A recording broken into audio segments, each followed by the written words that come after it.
Retired Navy SEAL David Goggins is described as the toughest man on the planet. Holding the pull-up record, 4,000 pull-ups in 17 hours. He's also an ultra-marathon runner with more than 60 races. Everybody thinks I'm Superman. I had to tell them the truth. I was not always this strong guy you see. David Goggins is the only member of the U.S. Armed Forces to ever complete SEAL training. He beat the living hell out of me. U.S. Army Ranger School. I had stuff in my notebook, we're going to kill you. And Air Force Tactical Air Controller training. That's when the real war started for me. Athlete, speaker, soldier, and New York Times best-selling author, often referred to as the hardest motherfucker on planet Earth. Why is the truth so important? I'm about 7, 8 years old, and I hear some ruckus outside my room as I'm getting ready to bed down for the night. And my dad is smacking the hell out of my mom and knocks her. She falls down, he grabs her by her hair and drags her down the stairs by her hair. And so at this age, I'm sitting thinking, man, what the should I do, man? Like, I'm scared, but then something in me saying, you gotta go and do something. So I go on the stairs and I jump on his back, and he beat the living hell out of me. And he beat me literally from my neck down to my ankles.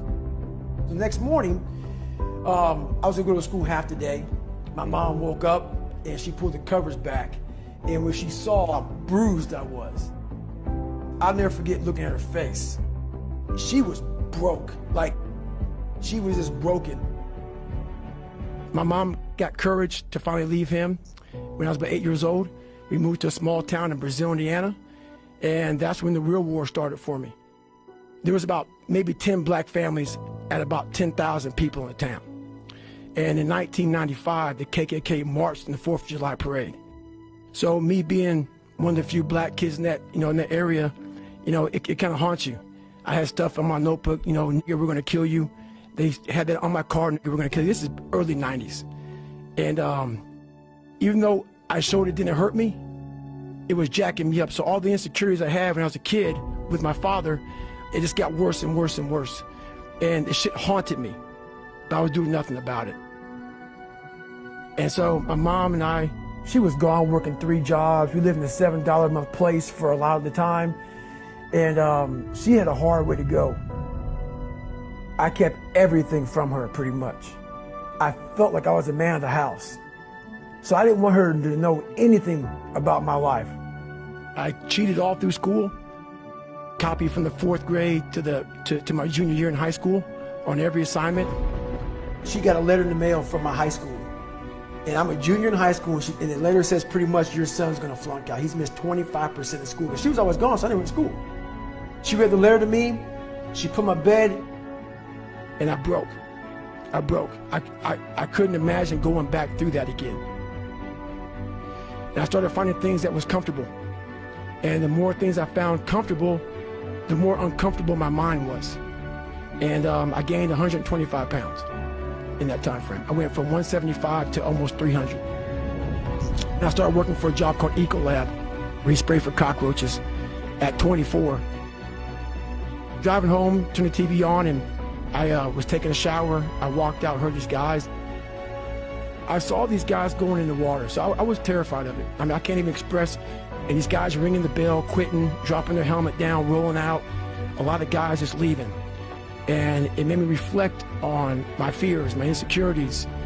And I saw real men, what I thought were real men who were staying, who were overcoming adversity, who were overcoming all these different things that I had blamed so many fucking people in my life, my dad, my learning disability, my skin color, me being everything. And so I sat there for a while, and I was like, no one's gonna fucking come to help me. No one's gonna fucking come to help me. It's fucking me against me, period. And I said, the first thing I start doing is facing every fucking fear I have. At this point, I actually drive back to Buffalo, New York to see my dad. Haven't seen him in years, because I realize now I gotta fix some shit. I'm blaming everything, but I need to go back to the root of the problem, which is my dad. I gotta face the demon.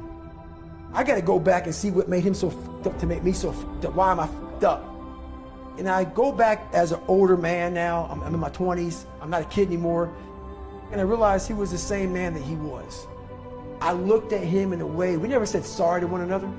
and he went off about my mom and my grandparents and all kind of shit. But I looked at him in a way that I realize now why you f***ed this up.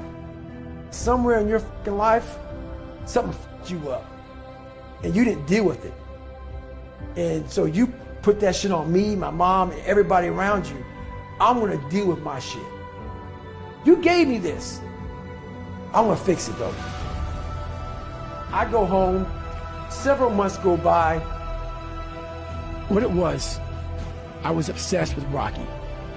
When I was a kid, I'd come home every day, and I would fast forward with the little VHS tapes to round 14. When Apollo Creed beat the fucking shit out of Rocky, beat the shit out of him, he kept fighting.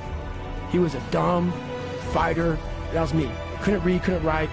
Apollo beat the shit out of him. He was in that corner, and everybody was saying, stay the f down. And him getting up, Apollo Creed raised his arms up in the fucking air, turned around, thought he won the fight. He turns around and sees this guy getting up, and it was the face of Apollo Creed that changed my life. The face of Apollo Creed. It was like, just by that motherfucker getting up, not winning, just by him getting the f up, Rocky had taken his soul. His head goes down, he looks at him like, what the f are you?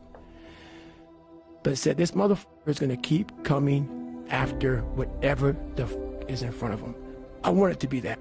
I wanted to feel something besides defeat. I wanted to just go the distance. I wanted that worse than anything in the world. And now I'm like, okay, here we go. It's time to be a Navy SEAL. Hell Week is 130 hours of continuous training. You might get 2 hours of sleep.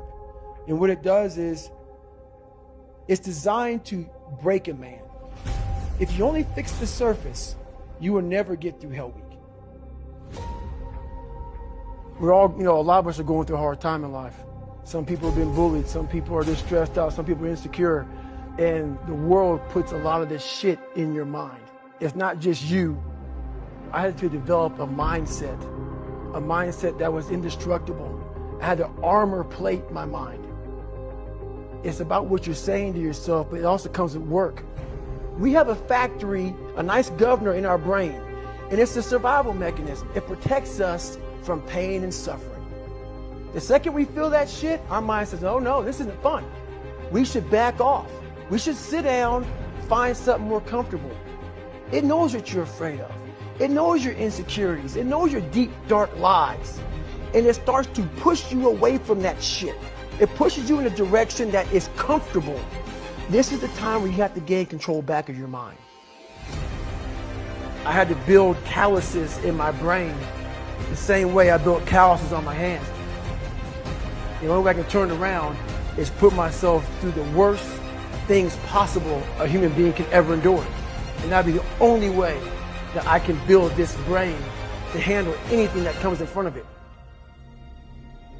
Retired Navy SEAL David Goggins is described as the toughest men on the planet. You're the only member of the U.S. Armed Forces to have completed Navy SEAL training, U.S. Army Ranger School, and Air Force Tactical Air Controller training, and you've competed in more than 60 ultra-marathons, triathlons, and ultra-triathlons, and breaking the world record for 4,030 pull-ups in just 17 hours. Why is the truth so important? I had to tell him where I came from, to give people hope that, wow, that's where he came from, and now he's there. I'd like to take my mom up here, who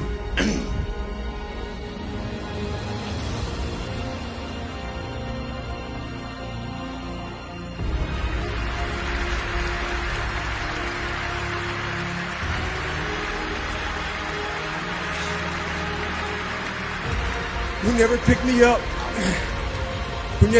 up, when I fell. She taught me how to get up when I was knocked down. Go into the pain of your life and say, why did this suck for me so bad? Why am I afraid of all this stuff? Why have I shut down the whole world? What makes you afraid of it?